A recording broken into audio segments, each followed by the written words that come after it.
Hi. Welcome to Luna Listens to Books channel. If you like my channel, please like and subscribe. Now the story begins. When I arrived on the scene, an elderly man was collapsed in front of the vehicle. Despite my good intentions in checking on him, he accused me of causing the accident. He grabbed me, refusing to let go, claiming I hit him and demanding huge compensation. The police arrived late, by then the house was burned to the ground, and the homeowner's granddaughter had tragically died in the fire. It turned out the homeowner was the old man trying to scam me, and the deceased was his beloved granddaughter. The brigade's chief commander, wanting to smooth things over, blamed me for the mishap and sought to have me dismissed. In a twist of fate, the chief was dismissed, and the old man, overwhelmed by guilt, jumped off a building. We heard the emergency alarm. At 443 Yorkshire Avenue, a child was home alone, unaware of a gas leak that had started a fire. The situation was urgent. Neighbors called 119, reporting the child had been rendered unconscious by the smoke. My team was the only one available, so we immediately drove to the scene of the fire. On our way, an old man collapsed in front of the fire truck. Worried he might be ill, I got out to check on him. No sooner had I stepped out, the old man began groaning loudly, pointing at me and yelling, "Youch, it's you. Were you rushing to your death driving that fast? Oh, it hurts so much." It dawned on me that this was a setup. Seeing he could still shout so vigorously, I was sure he was fine, so I decided to have my team bypass him and prioritize the fire. Unexpectedly, the old man grabbed me, insisting, "Don't think you can leave without paying." I looked around. We were in the old town, devoid of surveillance cameras, and onlookers had already started to gather. "All right, sir, how much do you want?" I asked helplessly. After all, saving lives from the fire was crucial, and I didn't want to argue over a small amount. Learning his trick work, the old man glanced at the fire truck filled with my men and demanded, 200,000, have 20 people on your truck, 10,000 per person. It's not too much, is it? His demand was outrageous, but I didn't want to prolong the dispute, so I got back on the truck planning to leave. However, he clung to my leg, crying loudly, "Oh, he's about to hit and run, and he's a firefighter too, oh my. Is there no sense left? A firefighter hits someone and tries to run?" His cries attracted a crowd. They surrounded the fire truck, recording videos and chattering, "A firefighter with no morals, TSK, the world is going downhill. Poor old man, is there no justice left? Record this and post it online. Let's see if he can still be a firefighter." With each comment from the crowd, the old man grew more confident, a glint of triumph in his eyes. "With so many eyewitnesses here, you won't get away." Another call from headquarters came in, reporting the fire had escalated from a medium to a large one. Child was nearly engulfed in flames. Seeing me answer the phone, the old man sensed my urgency and quickly said, "Don't let him go, he's trying to run." Powerlessly, I explained to the onlookers, "There's a fire, and we need to go save lives. Please, can you make way? We're running out of time." The old man frantically looked around. Just because they're firefighters doesn't mean they can bully an old man like me, folks. Can you bear to let them walk all over me? I thought since I had mentioned going to save people from a fire, the crowd would let us through, but hearing about a staff member bullying an innocent old man, their emotions flared up. People pointed at me, their faces full of sympathy for the old man, continuously cursing me. Had no choice but to call the police to help clear the path so we could proceed to the fire. The old man followed the police to the station, and before leaving, he pretended to be scared of me. "Officer, you aren't going to collude with the firefighters and deny me justice, are you?" When we arrived at the fire scene, we immediately began emergency firefighting, but it was already too late. We carried out the body of a little girl, such a small child, dying alone in her home. The girl's parents couldn't accept the news that their house was burned down and their child had died in the fire. They came to the fire station, crying and complaining incessantly. They found our team, who had gone to put out the fire that day, and filed a complaint against me with the headquarters. The fire station is only 20 minutes away from our house, and no one would dare block a fire truck. They drove fast, it would only take 15 minutes, but they took 30 minutes. To arrive, the outcome of this fire is entirely due to Mr. Link's delay in firefighting. The fire station chief understood the unexpected situations we encountered and explained on our behalf. Mr. Link and his team encountered some unforeseen circumstances on the way, which caused the delay in rescue. Hope everyone can understand. Never want such situations to occur. The chief commander scoffed. If their professional skills were up to par, how could they be late? Upon hearing the commander's words, the man became more assertive. Even the commander says it's your fault. How can you deny it? The fire station must compensate us, and Mr. Link must be dismissed. Then they started calling people, summoning all their relatives to the fire station. Without any hesitation, they began wailing, affecting even the nearby shops. My granddaughter, an elderly man cried as he collapsed on the ground. Seeing the girl's grandfather made me shudder. Wasn't this the same old man who tried to extort money from me in the morning? He suddenly looked up and saw me. A glint flashed in his eyes as he grabbed my hand. It's him. He hit me today and didn't pay. A firefighter who works to save lives hit an old man and didn't take responsibility. This is moral decay. The crowd's emotions reached a peak as they all stared at me angrily, as if they wanted to devour me. The male homeowner clenched his fists in anger, looking like he wanted to charge at me. Having seen so many disturbances, I knew this kind of situation happened often, and we couldn't fight back. In an instant, my team members stood in front of me because we all knew what really happened. Your fire station chief is really something. He killed my daughter and hit my father-in-law, then fled. The female homeowner screamed hysterically. Did he kill my granddaughter too? The old man asked incredulously. After getting confirmation from his son, the old man clutched his chest tightly, his eyes red with rage, ready to pounce on me at any moment. But with my team members blocking him, he didn't dare come forward. Our rescue process complied with regulations. We did our best. By the time we arrived, it was already too late. As for fleeing, I believe I did not flee. It was your father-in-law's failed extortion attempt. The girl's mother paused for a moment after hearing my words, but then continued to curse at me vehemently.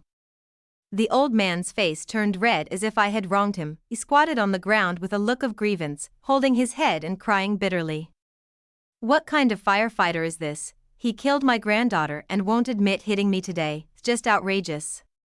The old man's heart-wrenching cries were truly moving. Because it was at the fire station entrance and there was a night market nearby, a crowd of onlookers gathered around. Suddenly, a woman stepped forward. That's the firefighter. I saw him bullying this old man on my way to school this morning. I remembered her. She was one of the people comforting the old man earlier today. Her eyes were filled with anger, as if she were a crusader exposing evil. The station chief looked at the crowd gathering at the door, holding his head in frustration, stepped forward. Do you have any evidence that I bullied this old man? The woman widened her eyes, as if she had heard something hilarious, and sneered. Of course, we are the witnesses. All these concerned citizens are witnesses. Then why didn't you help him? We didn't want to disturb the scene. The woman showed a flash of panic but tried to maintain her composure. People around started recording and taking videos. Nowadays, any little incident would end up online. At least there would be a record of everything. You hit the old man. Way couldn't disturb the scene. What if the police said there wasn't enough evidence and you covered for each other? Oh, speaking of the police, why didn't any of you call them? The woman couldn't come up with a reason, her face turning red as she pointed at me. You're just being unreasonable. The woman wanted to leave, not wanting to get involved anymore, but she had already become the center of attention and was surrounded. Even these so-called crusaders feared being blamed by the old man and dared not help or call the police. Suddenly, the woman put on a mask, covered her head, and shouted, "Stop filming, let's be reasonable and let them handle it internally." Seeing that his witness was gone, the old man became furious. After hitting me, you refuse to compensate, and you're a firefighter. Not only do you lack responsibility, but you also have a malicious heart that caused my granddaughter's death. Oh, stop me, I am going to join my granddaughter. He reached for a fire extinguisher, intending to hit himself on the head. His son quickly held him back. Watching the old man threaten to die to make me admit my mistake, the crowd began expressing their sense of justice. Is this what firefighters are like? I used to respect this profession. They're really pitiful. They lost their home and their child. Sigh, people like them are used to life and death, cold-hearted and can't feel the pain of losing family. The chief stepped out and comforted the family. Don't worry, our fire department will handle this matter. We'll give Mr. Link the punishment he deserves. Chief, I suggest we dismiss Mr. Link immediately, the only way to be fair to the people. It was clear they wanted to settle things quietly by making me a scapegoat. Everyone agreed. Commander, I remember you were in the station at that time. Why didn't you come with us on the call? Hearing my question, the commander's face changed instantly, looking extremely displeased. Everyone knew he had no real skills and relied entirely on my efforts, usually liked to talk big but did very little actual work.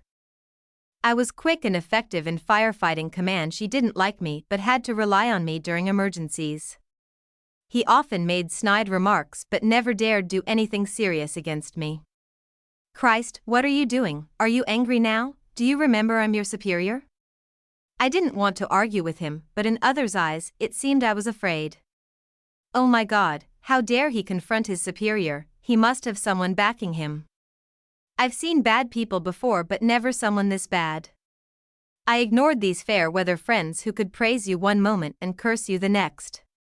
Everyone knows that evidence is essential in everything. Anyone can provide evidence that I hit someone and fled the scene. I'll resign from being a firefighter immediately and go to jail. Of course, they couldn't produce any evidence. They looked at each other before finally looking at the old man sitting on the ground. The old man looked at me with sorrowful eyes but still wouldn't relent verbally. Evidence? How could we dare keep any evidence? You're a firefighter, we're just ordinary folks. Our fate to be bullied by you. The girl's mother continued from where her father-in-law left off. How could my father-in-law think like that? He got hit and still needs evidence. Should he die first and then come back to life to point at you before you'll admit it? Hearing this, everyone nodded in agreement. Yeah, how can someone prove they got hit after being hit? This is just an excuse for escaping responsibility. The commander sneered, as if I had already been convicted. Still being stubborn at death's door. Christ, we don't have people like you in the fire station. I ignored him and looked at the chattering onlookers around me. So, does anyone have any evidence? Since no one has evidence, let's call the police. I won't call any one of you can call to prevent you from saying I found someone familiar. The girl's mother gave a mocking smile. Fine. She picked up her phone and called the police, looking certain that I was doomed. You are simply courting death. The house, my child, you will give everything back to us. I turned to the old man still on the ground and asked, Grandpa, do you know what is installed in cars to avoid baseless accusations? The old man snorted with hatred in his eyes. Nothing can erase your crime. A nearby college student explained to him. Grandpa, cars usually have dash cams that can show the outside scene and see if this bad person hit you. Hearing this, the old man's face turned pale and he collapsed to the ground, looking like he was about to faint. I pretended to call an ambulance to make sure a doctor would check if he was really about to pass out. The family member got even angrier. Are you saying my grandpa is faking it? Your heart is truly malicious. The crowd started pointing fingers. Oh my God, the old man is already fainting from anger, and he thinks others are faking it. The commander angrily rebuked me. Christ, what are you doing? Do you know what you're doing? You've disgraced our fire station. I sneered. Isn't this for Grandpa's health, to see if he's really fainting or just pretending? As soon as I finished speaking, Grandpa weakly opened his eyes and then started moaning without any real illness. The sound of police sirens rang out as officers arrived. Grandpa's face turned white as he tried to play dead, but the police didn't give him a chance. They took everyone back to the police station in several large vehicles. Grandpa kept shouting that everything hurt on the way, but the police told him that doctors were also at the station. His face changed with hatred as he glared at me. The commander said he would escort me to confess my guilt, enjoying the spectacle. Christ, no one from our fire station has ever been disgraced at a police station before. I didn't look at him and stared straight ahead. Seeing that I ignored him, he felt bored and stopped talking. At the police station, the officers took the dashcam footage from the fire truck. A crowd gathered, waiting to see me get into trouble. Just smiled nonchalantly. The girl's family surrounded the police station, shouting their grievances louder and louder. The police sternly told them to quiet down, assuring that they would not wrong any good person nor let any bad person go unpunished. Only then did they fall silent. The dashcam footage was played, showing the fire truck arriving at the old neighborhood. Before it even got close, the old man suddenly collapsed.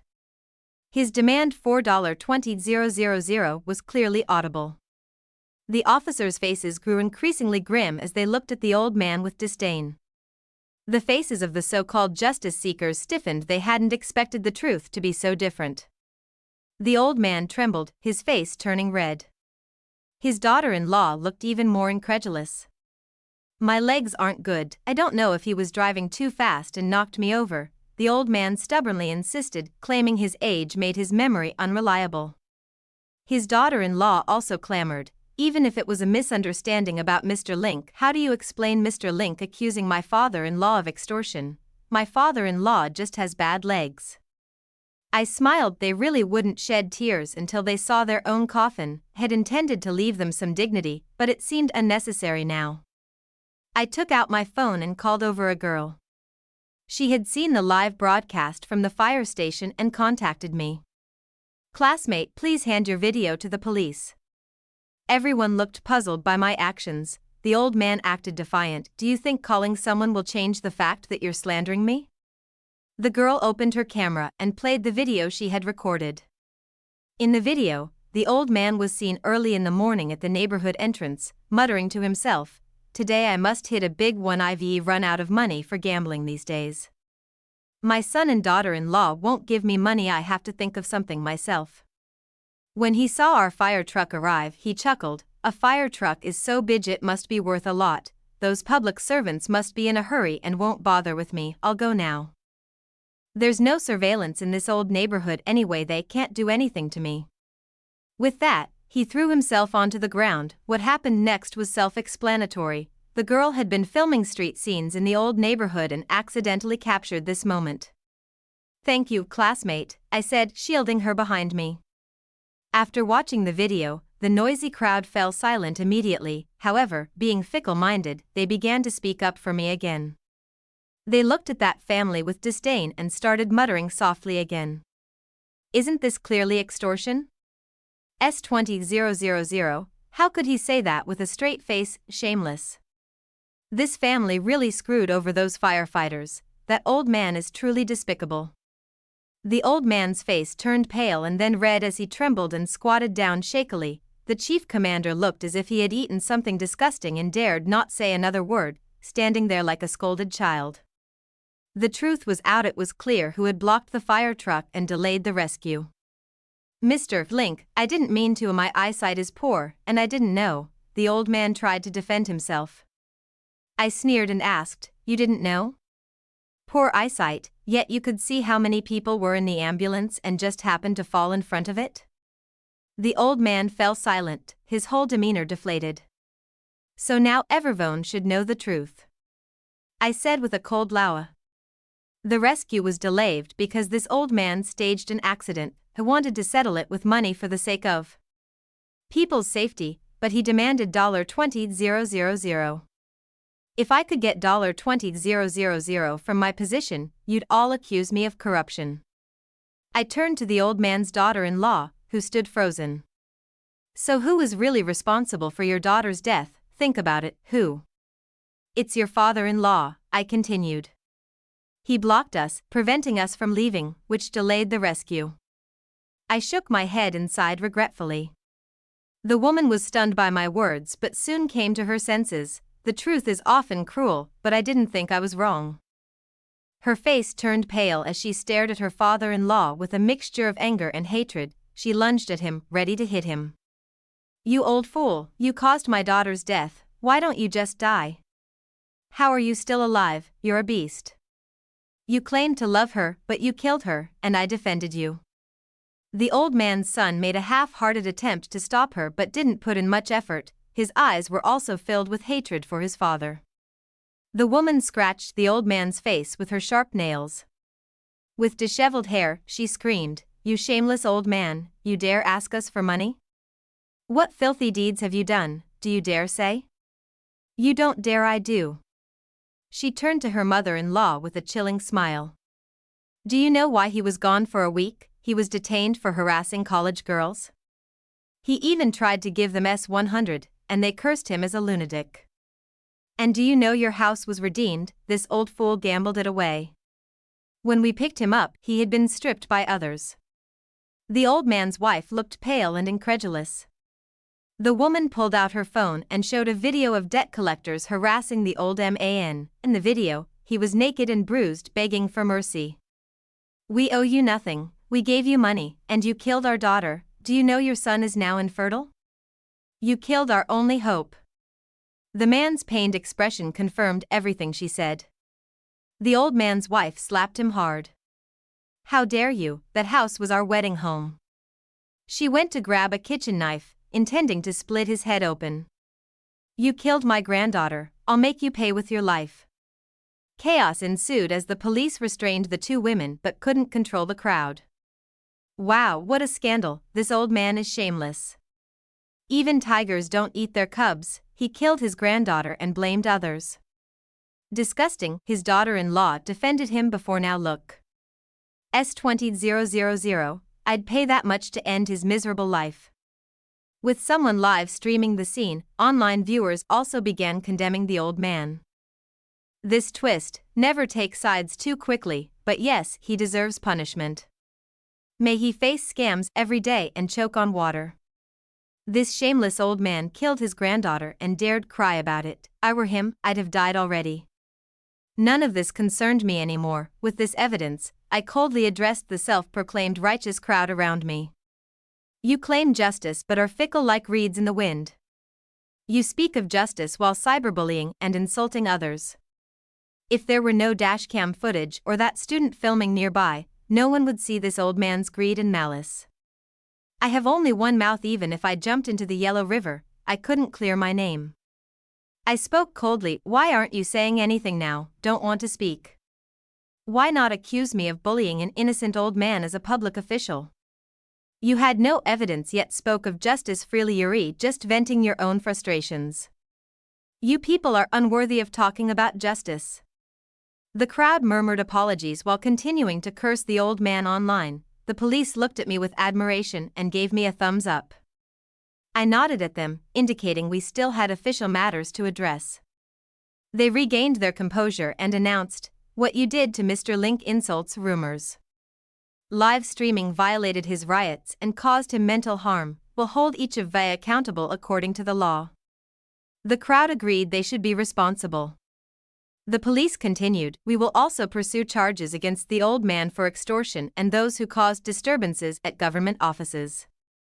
Unable to handle the stress, the old man fainted again. His daughter-in-law kept shouting, pretending again, "I'll kill you myself, just wait."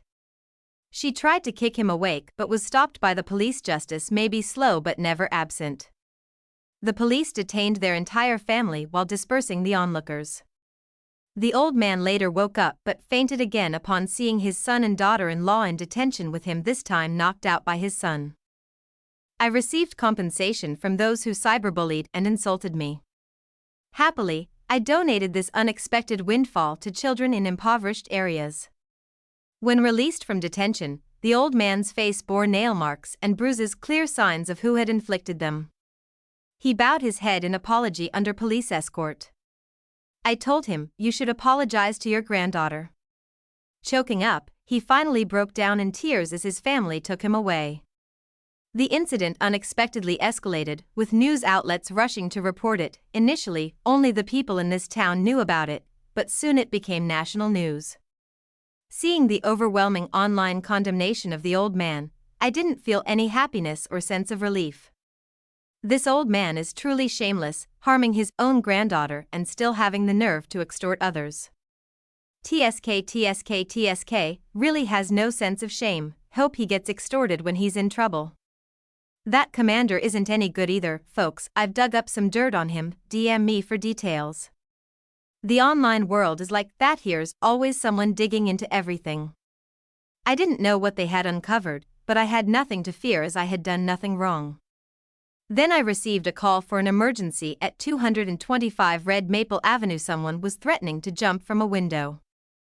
My team and I rushed over only to be falsely accused by an elderly woman again. This time we were much more prepared, with surveillance cameras already installed in our vehicle. Bystanders saw the evidence and pointed fingers at the elderly woman, who walked away with a flushed face.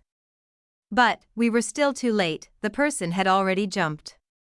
Lying in a pool of blood was a familiar face. It was the old man. He had jumped just 5 minutes earlier, and those 5 minutes were exactly the time wasted by the elderly woman. I couldn't help but sigh at the irony of karma. Perhaps he was atoning for his sins against his granddaughter. Later, I learned the truth. The old man had been constantly harassed by online keyboard warriors. Folks, let's go after this shameless person together. Have his phone number, DM me if you want it. Some even went to his new home and called him an extortionist monster. It was despicable. This is where the extortionist lives. Let's curse him out for doing those vile things. They even threw eggs and rotten vegetables at him. The old man couldn't take it and developed depression. His son blamed him, his wife blamed him, and his daughter-in-law blamed him even more. His son cursed at him every day, calling him useless and saying he had harmed his own granddaughter. His daughter-in-law gave him dirty looks and refused to feed him, telling him daily that he should pay with his life, treating him bizarrely every day. His wife also called him crazy for gambling and extorting others, ruining their happy family and wanting a divorce. Unable to bear the pressure, he jumped off the building. The internet truly is a double-edged sword. It can save lives but also destroy them. When people learned about the cause of the old man's death, they started attacking his family for being heartless, saying that if they had cared for him, things wouldn't have turned out this way. And these were the same people who had cursed the old man before. The same things keep happening over and over. Those who harm others will eventually be harmed themselves. So what we need to do is act with a clear conscience, do our own work well, and refrain from meddling in others' affairs. I was shocked to hear that the chief commander had been dismissed. Since when had his deputy chief father become so useless? I thought it might have started when netizens dug up some dirt. A news article suddenly went viral. Shocking. The deputy chief of the fire station practices nepotism. Is this a distortion of human nature or a moral downfall? I clicked on it and saw photos of both the chief commander and the deputy chief. Even their household registration book was exposed. A marketing account mockingly commented, "Poor performance but still a chief commander, isn't it because he has a deputy chief dad?" The comment section was flooded with tens of thousands of remarks criticizing both the deputy chief and the chief commander. Who understands family? Connections are indeed powerful. Wasn't this the guy who sarcastically wanted to suspend Mr. Link? No wonder he didn't command in person. Turns out he's clueless. Connections really make a difference. Others get punished, but he doesn't even apologize and still struts around as the chief commander. This kind of person is the worst. Others work hard on the front lines, while he lies around earning glory and salary. Family, let's curse him to death. The chief commander had an exceptional mindset, acting as if he hadn't seen anything and even scolding team members for reading the news. You all read these fake news stories every day. No wonder your brains are rotting. No wonder you can't rescue on time. The deputy chief organized a firefighter skills competition, recording and live streaming the entire event. It was clear he wanted to clear his son's name, but he truly didn't understand his son at all. He couldn't climb up when asked to slide down, he didn't dare, couldn't even use a fire extinguisher that elementary school students could handle, claiming he only needed to command and use his brain. When tasked with commanding a fire scene during our recording, he got so scared by the flames that he wet himself. The outcome was obvious. Not only did they fail to achieve their original goal, but their live stream was also seen by higher-ups. They came to the station personally to criticize both of them. The chief commander and deputy chief were dismissed. Their home addresses were also found out, and people shouted outside their building every day, "Nepotism, I want to diss you." Truly, what goes around comes around. After they were dismissed, I got promoted and received a raise. Not only became the deputy chief but also found a girlfriend. She was the student who had taken evidence for me. She told me I had saved her father before. Her father used to run a barbecue shop that caught fire one day, and I was the one who put it out. This is truly good karma coming full circle. Later, when the station chief retired, I became the station chief. Whenever there were disputes involving family members, I always stressed evidence. I neither favored our firefighters nor wronged them easily. I often posted rescue videos online, teaching basic firefighting knowledge and advising against cyberbullying. I also frequently had our handsome team members do live streams to answer netizens' questions. The effect was quite significant. This is the correct way to use the internet. Years later, my son asked how I met his mother. I found an old recording of a police live stream. He shouted loudly, "That old man deserved it." Although kids say the darndest things, I still gave him a spanking. "What have I taught you? Say it." Not to insult others casually, I nodded with satisfaction. Good. Today's story is over. Thank you all for listening.